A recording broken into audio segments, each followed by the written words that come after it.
Bella's absolutely certain that she wants to spend forever with Edward, but there's just something about marriage that she's apprehensive about, and it comes from the way she was brought up, and also just there are a few beats right before the wedding actually occurs that really send her into the anxiety that she brings into the ceremony when she first starts walking down the aisle. There are a few looks from Edward that are just kind of unclear to her. Bella wants to obviously have the baby, and Edward's just terrified of it and thinks that it's going to destroy her, and thinks that she's ridiculous for thinking that she's strong enough to have a vampire baby, because he thinks it's just like, you know, Satan's spawn, because that's how he feels about himself. Considering how much pressure and weight has been put on this dress, it was really scary right up until it fit perfectly.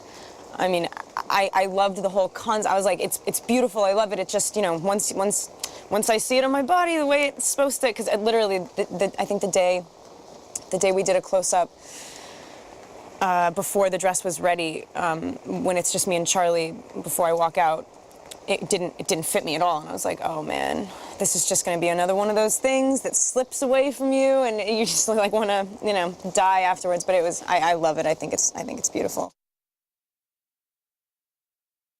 I think that you're never going to question if Edward and Bella are going to stay together, and that's like, it's never been that way, and I just think, I mean, for me, that feels like the point that needs to, like, really slam people. He thinks that she's ridiculous for wanting to keep the baby, but he doesn't want her to die for whatever reason. He just can't, you know, can't let go. Pregnancy was rough. It was hard, only because once you're in the thing, it's hard to get out of it, and it's not as heavy as I thought it was going to be. Basically, what I had to do most of the time was just wear a belly.